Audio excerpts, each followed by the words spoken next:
Agad na umalis si Audrey sa hapag at nagtungo na lang agad sa kusina. Hiyang-hiya siya sa bisita ng mga Buena Vista. Ang pagkapahiyang naramdaman kanina, ngayon ay napalitan ng mga totoong takot at kaba, lalo na nang papalapit si Doña Hermi. Malandi ka? Pati ba naman ang aming panauhin ay balak mo pang akitin at hindi ka nag-iingat? Sabi ni Doña Hermina nagigigil. Senyora, hindi po. Hindi ko naman po sinasadya eh. Aksidente lang po ang pagkakatapon ng juice. Sorry po talaga. Sabi ng dalagang nanginginig sa takot sa maaaring gawin ng Donya sa kanya. Agad siya nitong sinampal at pinaghihila ang kanyang buhok. Senyora, tama na po. Nasasaktan na ho ako eh. Pangako po mag-iingat na ako. Di ko na po uulitin. Sumamo ni Audrey. Muling sinampal ng Donya sa pisngi si Audrey. Kahit nagmakaawa ay walang nagkalakas loob sa kanyang tumulong. Umiiyak si Audrey habang naguhugas ng mga pinagkainan. Sobrang sama na ng loob niya sa mga ginagawa ng amo niya. Napansin niyang pumasok sa banyo sa may kusina si Warren. Nagpahid siya ng luha dahil ayaw niyang makita siya nito ng luhaan. Maya-maya nagdilig naman ng halaman sa garden ng mansyon si Audrey. Kausap niya ang mga halaman habang dinidiligan ang mga iyon. Nasa may bintana ng terasa si Warren. Mukhang pinapanood ang dalaga. Wala itong pang-itaas na damit. Halos di naman makakilos ng maayos ang dalaga dahil tsak niyang may nakamasid sa kanya. Sa mga kilos ni Warren tsak ni Audrey na mayamang-mayamang ito. Nagtataka siya kung may asawa na ba ito o ano. Sa tansya niya kasi ay mukhang mga 3 o 5 taon ang agwat nito sa kanya. Sobrang nagulat pa si Audrey nang mapansing nasa tabi na niya si Warren. Napalunok siya nang makita ang magandang pangangatawan nitong paglalawayan ng kahit na sinong babae. Gwapo at sobrang cool nito. Sir, may kailangan ho ba kayo? Tanong ni Audrey na di mapakali. Wala naman. Masyado pa kasing mainit sa loob kaya andito ako. Tugon ni Warren na sa malayo nakatingin. Matagal ka na bang naninilbihan dito? Opo sir, mahigit 3 taon na rin po. Tugon ng dalaga habang tinatanggal ang mga lantang dahon sa mga halamang nasa loob ng paso. Biglang kumuha ng isang gumamela si Warren at inilagay iyon sa may tenga ng dalaga. Sir, naku po baka makita kayo ni Senyora, sabi ni Audrey. Natatakot ka ba kay tita? Tanong ni Warren at kinuha ang hose ng tubig at siyang nagdilig ng mga halaman. Sino naman ho ang hindi? Sir, ako na po dyan. Baka pag nakita kayo ni Senyora, iisipin niyang di na naituloy ni Audrey ang sasabihin dahil tinakpan ni Warren gamit ng hintuturo ang labi ni Audrey. Shh! Tama na. Akong bahala sa'yo. Kita ko kung paano ka tratuhin at hindi tama yun. Kahit kasambahay ka, mayroon ka mga karapatang pantao. Hindi ako pabor sa ginagawa niya. Ani ni Warren at tumingin ng may halong awa sa dalaga. Sir, ayos lang ho yun. May kasalanan din naman ako dahil di ako nag-iingat. Ani ni Audrey. Ano nga palang pangalan mo, miss? Tanong ni Warren. Audrey po, sagot naman ng dalaga. Tell me, matagal ka na ba niyang sinasaktan? Tutulungan kita makaalis dito. Pwede kang sumama sa akin at dun ka magtrabaho. Saad ni Warren. Naku sir, nakakahiya naman po, sabi ng dalaga. Mag-ayos ka ng iyong sarili at samahan mo ko, sabi ni Warren. Po, saan po tayo pupunta? Pupunta tayo sa Villa de la Riva, sabi ni Warren. Private resort po yun, sir. Ani ni Audrey. Sa akin yun, Audrey. Sabi naman ng binata. Biglang nagdiwang ang puso ni Audrey. Naiisip niyang ganito pala kayaman si Warren. Pero sir, baka pag sumama ko sa inyo tuluyan na akong masisante. Alalang sabi ni Audrey. Pwede ka naman magtrabaho sa akin. Sabi ng binata. Di na nagdalawang isip si Audrey. Tumango na siyang sasama siya kay Warren. Kung pwede lang siyang humiling ng kahit na anong trabaho mula dito, ay gagawin niya. Basta makaalis lamang siya sa poder ni Doña Henny. Kailangan na niyang umalis sa pamamasukan sa mga ito bago siya tuluyang mawalan ng respeto sa sarili.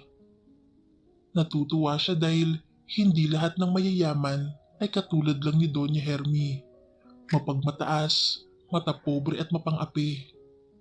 Habang nasa daan sila ni Warren at sakay siya sa kotse nito at habang langhap niya ang air freshener sa loob ng kotse ay napabulong siya sa sarili. Ang bango pala ng buhay mayaman. Aniya sa sarili at masaya siya dahil sa wakas ay nakasakay na siya sa ganitong sasakyan. Dati kasi puro sa tricycle, padjak at jeepney lang siya nakakasakay. Okay ka lang? Tanong ni Warren nang mapansing tahimik at mukhang malalim ang iniisip ni Audrey. Ayos lang po sir. Maaari niyo po ba ako bigyan ng trabaho? Kahit taga-ano po, basta't marangal. Sabi niya. Kaya nga kita dadalhin sa villa, di ba? Besides, hindi bagay sa mukha mo ang maging kasambahay. Kinilig naman siya. Medyo nahiya pa siya sa huling sinabi nito, pero kinikilig siya. Salamat ho sir, sabi ni Audrey at napangiti. Alam mo, mas maganda ka kapag nakangiti. Puri nito sa kanya. And as always, sa tuwing pinupuri siya nito, kilig ang hatid nun sa kanya. Mas lalo patuloy lumapad yung pagkakangiti niya. So, nag-aaral ka pa ba? Tanong ni Warren habang nagmamaneho. Tumigil na ho sir. Third year college na po. Alam niyo na, financial problem. Ba't di ka mag-apply sa mga scholarship? Kahit naman ho scholar ako, marami pa rin akong babayaran. Private school. Scholar din po kasi ako. Oh, so scholar ka. So tell me, paano kita matutulungan? Tanong ni Warren. Po, gusto ko bumalik ka sa school. Magtatrabaho ka sa villa, pero at the same time, mag-aaral ka. I can give you a part-time job. Depende sa schedule mo. Ani ni Warren.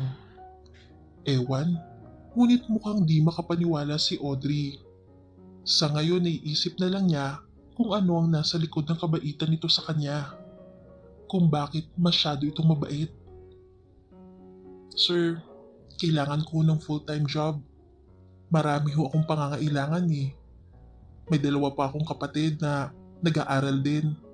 Then yung nanay ko, may sakit din. Lifetime medication ang kailangan niya. Sabi ni Audrey. Pwede kong i-recommenda sa'yo yung study now, pay later. Pwede kang mag-take ng night classes tapos sa daytime, pwede kang mag-work sa villa.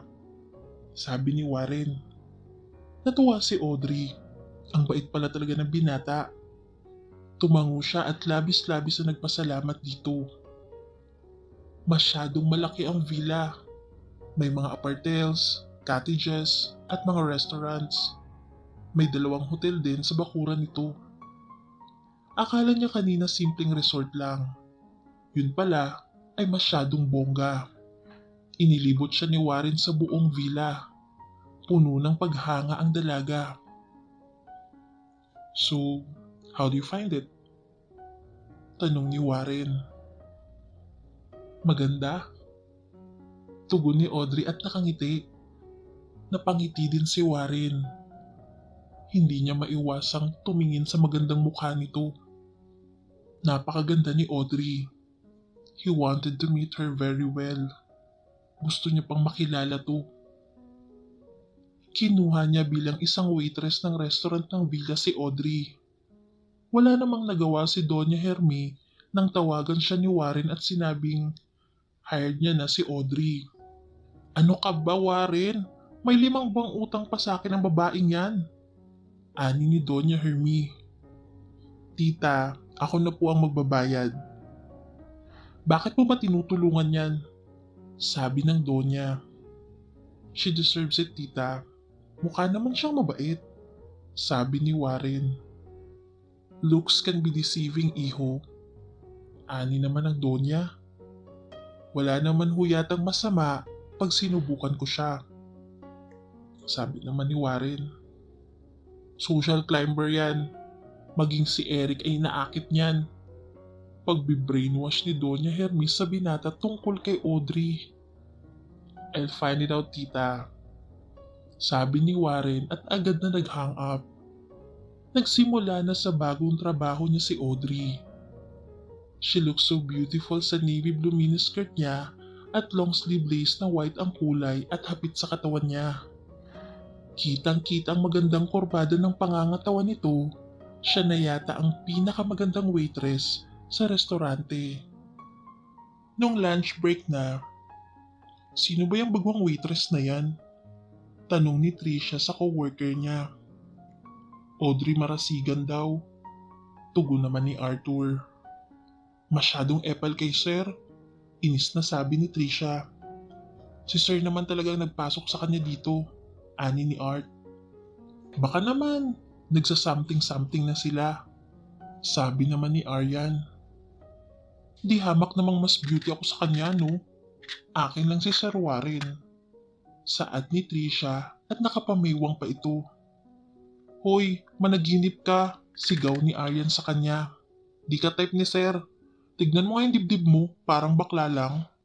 Galit na tinignan ni Tricia ang katrabaho. Buisit, sigaw niya dito at galit na pinukulan ng tingin si Audrey na kumakain kasama si Warren. Balik eskwela na si Audrey at ngayon ay mas nakakaipon na siya dahil sa magandang sahod na bigay sa kanya ni Warren. Naging magkaibigan sila. Madalas din siyang ihatid sundo ni Warren. At sa konting panahon na kasakasama niya ito ay unti-unti nang nahuhulog ang damdamin niya. So, how's your studies? Tanong ni Warren. Okay naman ho, sir. At ngumiti ng matamis dito.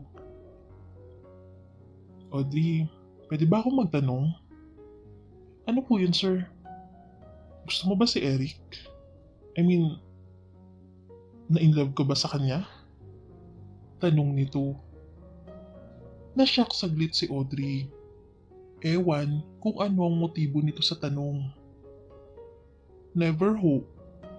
Langit siya at lupa ako.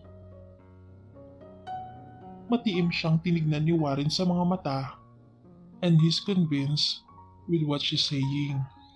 Parang totoo naman. Siya na mismo ang nakasaksi kung paano saktan ni Doña Hermie ang dalaga kahit konting diferensya lang. Sa ilang buwang pagtatrabaho ni Audrey sa restaurante ay naging maayos naman ang performance niya at hindi nakasilip na anumang anomalya si Warren. Minamahal na ni Audrey si Warren, ngunit di pa niya pinahahalata. Kung nung una ay pangarap niyang makapag-asawa ng mayaman, ngayon naman ay si Warren lang ang nais niya. Kahit pa hindi mayaman si Warren, kahit pa hindi ito tumutulong sa kanya. Takot si Audrey na masabing gold digger siya or social climber. Kaya hindi nagpakita ng feelings ito kay Warren. Itinago niya lang ito sa sarili niya. Lagi niyang iniisip na amo niya lang ito. Is everything okay? Tanong ni Warren sa kanya nang mapansing malayo ang iniisip ng dalaga. Yes, ayos lang ho, sir. Tugon niya. Biglang naglabas ng isang pulang gumamela si Warren. Naisip tuloy ni Audrey na mayaman nga si Warren. Kuripot namang magbigay ng mga rosas at kailangang gumamela pa talaga. Ganun pa man, ay masaya pa rin siyang tinanggap niya iyon. Salamat ho sir, malambing niyang tugon. You're welcome, tugon ng binata. Audrey, marahang tawag ni Warren. Yes sir, tugon naman ni Audrey. Maaari mo bang linisin yung isang silid ng villa? Yung private suite? Ani ni Warren. Opo naman sir. Dinukot ni Warren ang susi sa bulsa ng pantalon niya at ibinigay sa dalaga. Nakangiting umalis si Audrey. Samantalang dumaan muna si Warren sa lobby bar at doon ay uminom siya ng alak. Kahit anong gawin niya ay di na mawaglit sa isip niya si Audrey. Maging sa panaginip niya ay heto yung nakikita niya.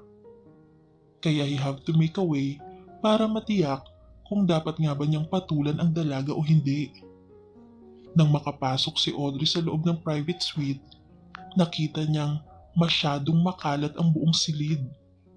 Inayos na muna niya ang kama, pinalitan ng mga mattresses at pillowcases. Inayos niya din ang side tables at inilagay sa laundry basket ang mga gamit na damit ni Warren. Inamoy-amoy pa niya yun dahil naroon pa ang mabangong pabango ng katawan ng binata. Nilinis niya din ang bathroom. Inayos niya mga cosmetics na gamit ni Warren at yung mga shaver at cream ay inilagay sa isang sulok sa cosmetic stand sa may lavatory. Everything was perfectly clean. Everything was in order. Walang kasing lambot ang kama. Kay sarap magpahinga. Hindi na niya namalayang nakaidlip na siya. Nararamdaman ni Audrey ang init ng mga palad na humahaplos sa likod niya. Feeling niya nare-relax siya. She feels so okay. Dahan-dahang iniharap si Audrey ng lalaking di niya inaasahan. Si Warren. Ngunit wala siyang naging pagtutol dito. Kailangan kita. Sabi ni Warren habang binibigyan siya nito ng halik sa punong tenga niya pababa sa kanyang leeg. Gusto ni Audrey ang ginagawa ng lalaki. Sa bawat haplos ng binata sa katawan ni Audrey ay umuungol ang dalaga at napapapikit. Their lips met at pareho nilang ninamnam ang tamis ng kanilang mga labi. Nalasahan din ni Audrey ang wine na ininom ni Warren. Nagsimula na ding damhin ni Audrey ang katawan ni Warren. Lumaon ng lumaon. Nang tumambad na sa harap niyang malaking kargada ni Warren, ay biglang kumabog ang dibdib niya. Natakot siya. Natatakot siyang baka di niya kayanin ang sakit dahil siya ay isa pang birhen. I promise, I'll be gentle, okay? Trust me. Sabi ni Warren. Labis pa din nasaktan si Audrey kung kaya ay biglang pumatak ang dalawang luha sa mga mata niya. Naramdaman niyang kumirot ang part niya at para bang nagdurugo. Hindi makapaniwala si Warren. Grabe, birhen pa nga siya. Pulong ng isip niya at masayang pinagmasdan ang lupaypay na dalaga. Okay ka lang ba? Tanong niya dito at tumitig sa mukha ng dalaga at pinahid niya ang mga luha nito. Ang sakit. Ang sakit, sir. Parang impyerno. Tugon ng dalagang nakapikit pa rin. Agad na hinagkan ni Warren ang dalaga. Kissing those tears away. Agad na hinagkan ni Warren ang dalaga. At sa paulit-ulit na pag-angkin ng binata sa kanya, ay nakadama na siya ng sarap at luwalhati sa piling nito. Wala na ang kirot, wala na ang sakit, wala na ang impyerno. Tanging ligaya at init ng pag-ibig ang naramdaman niya at langit na sa piling nito. Nakatulog silang may ngiti sa labi at yakap ng mahigpit ang